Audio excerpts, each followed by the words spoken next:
Nous avons vu dans la vidéo précédente que le premier stade de la gratitude est de remercier pour ce que l'on possède déjà. Alors pour certains, c'est une prouesse d'y parvenir. Ceux qui ne sont pas naturellement enclins à la reconnaissance et qui, par curiosité ou intérêt, ont décidé d'essayer de remercier pour ce qu'ils ont déjà dans la vie, celle-ci a déjà dû considérablement s'améliorer. Nous allons voir maintenant que cette gratitude ne s'arrête pas là, si l'on veut devenir le penseur divin que cette liste de lecture encourage. La véritable gratitude est savoir remercier pour ce que l'on n'a pas encore. Restez donc avec moi pour connaître la dernière clé de la maîtrise des émotions, donc de sa vie. J'explique plus en détail dans cette vidéo que la création est finie. Tout ce qui a été, est et sera existe en ce moment même sur une infinité de plans de conscience, et c'est à nous de choisir lequel nous désirons habiter. C'est l'allégorie des demeures dans la Bible. Nous allons préparer une place mentalement afin d'y habiter ensuite avec notre corps. Et le seul outil pour préparer cette place est notre imagination. S'imaginer y vivre pour ensuite ressentir la joie qui serait la nôtre si nous y étions déjà. Bon, sur le papier, c'est facile. En revanche, mettre ceci en application est ardu pour la majorité d'entre nous. Voilà pourquoi si peu de gens y parviennent. Voilà pourquoi si peu de gens ont la vie dont ils rêvent. Expression prise littéralement. Et quel est le meilleur moyen de se rapprocher des faveurs divines? Eh ben oui, la gratitude. Voyons pourquoi. Lorsque l'on dit merci à quelqu'un dans la vie courante, c'est généralement pour quelque chose que l'on a demandé et que l'on a obtenu. Ou même que l'on reçoit sans l'avoir demandé, comme un cadeau par exemple. Mais dans tous les cas, il y a finalité. La chose est actée, terminée, affaire classée. Nous n'avons plus aucun doute sur le fait de la posséder, nous n'y pensons même pas. Nous sommes peut-être ravis de l'avoir, débordants de joie, mais nous n'avons aucun doute sur le fait que la chose soit bien là. Parfois même l'univers nous devance. Et l'on entend les gens dire « J'arrive toujours pas à réaliser. C'est trop beau pour être vrai. J'ai encore du mal à y croire. » Au passage, c'est ce qui s'est passé récemment avec Ursule, mon camping-car. Il m'a fallu une semaine, une bonne semaine même, pour réaliser que je l'avais et qu'il était bien à moi. Dans ce cas, ça signifie que, comme disait Michel Berger par la bouche de France Gall, j'ai tellement fermé les yeux, j'ai tellement rêvé que j'y suis arrivé. Nous avons attiré ce que nous voulions avec notre imagination et notre ressenti d'une façon tellement naturelle que nous en avions oublié de l'avoir fait. Et lorsque nous recevons la chose fantasmée, elle nous surprend, car l'ego n'a que très peu participé à son avènement, et encore moins à sa répulsion, comme il a l'habitude de faire. Donc je vous propose de mettre à profit cette loi d'attraction délibérément avec ce que l'on n'a pas encore, en faisant la même chose que lorsque nous recevons ce que nous avons demandé ou que l'on nous offre. Remercier pour quelque chose que nous n'avons pas encore reçu matériellement équivaut à faire croire à notre subconscient, notre petit unihipili, que nous l'avons bien reçu. Sinon, ça n'a aucun sens pour lui. N'oubliez pas que le subconscient est un enfant. Il est pragmatique et n'a aucun sens de la rhétorique. Si vous dites merci pour quelque chose, vous lui faites croire que la chose est là. Bon, bien sûr, si vous ne le dites qu'une fois par jour, lorsque vous pensez à ce que vous voulez avec le désir tiède du commun des mortels, il ne se passera pas grand-chose, pour ne pas dire rien. Il saura très bien que la chose n'est pas là et que c'est un fantasme, une lubie. En revanche, si vous vous employez à répéter « merci » avec le cœur jusqu'à 1000 fois par jour, comme j'encourage les gens à faire avec le fameux mantra du Ho'oponopono, eh bien, que pensez-vous qu'il advienne? Eh bien, à terme, il acceptera la chose comme étant une réalité.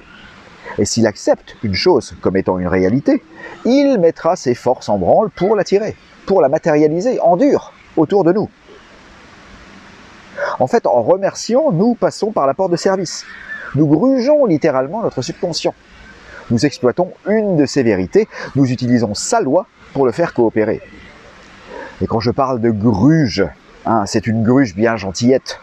Nous nous servons d'une des plus belles choses qui existent, la gratitude, pour contourner la sentinelle de l'ego et ses perversités. Bref, à l'instar de Sainte Rita, laquelle a toujours tout obtenu de tout le monde par sa douceur, Nous employons la douceur de la gratitude pour mettre à profit un des plus beaux atouts de l'humain, qu'est l'anticipation, elle-même corollaire de son imagination.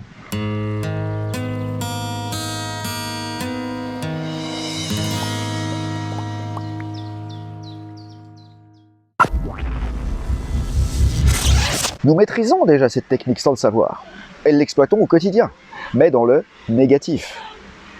Lorsque nous pensons à ce que nous ne voulons pas, et le meilleur exemple est avec la maladie, eh bien nous l'attirons dans notre vie. Si nous tombons malades, c'est que nous avons remercié pour cette maladie, avant qu'elle n'arrive. Bon, je sais, ça va loin ce que je dis, mais c'est la pure vérité. Aucune maladie ne peut nous atteindre si nous ne l'avons attirée inconsciemment.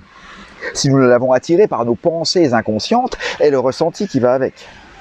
Et ce ressenti est venu du fait que nous nous sommes imaginés avec cette maladie. Nous avons pensé depuis la maladie, et non plus à elle.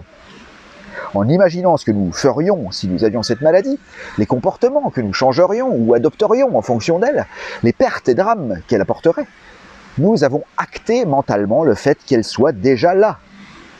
Exactement comme si nous avions remercié pour sa présence. Et le subconscient, n'ayant aucun sens du jugement, de bien ou de mal, a cru que c'était ce que nous voulions et il l'a attiré. Donc ce que je vous propose ici est de faire de même avec ce que vous désirez, et bien sûr d'arrêter avec ce que vous ne désirez pas ou plus. Ici, je vous propose de faire exactement comme avec un ami qui vous offre un cadeau, à qui vous diriez merci du fond du cœur, mais cette fois avec l'univers, la matrice, la source. Tranquillement assis sur votre canapé, fermez les yeux, visualisez la chose comme étant déjà devant vous, et remerciez en ressentant le même plaisir que vous auriez si elle était effectivement devant vous. Car elle est devant vous, mais dans une autre dimension. C'est justement acter le fait qu'elle soit devant vous qui va l'attirer. Et le meilleur moyen de l'acter est de remercier pour le fait qu'elle soit déjà là, dans un univers parallèle tout proche, même si vous ne pouvez pas encore le voir.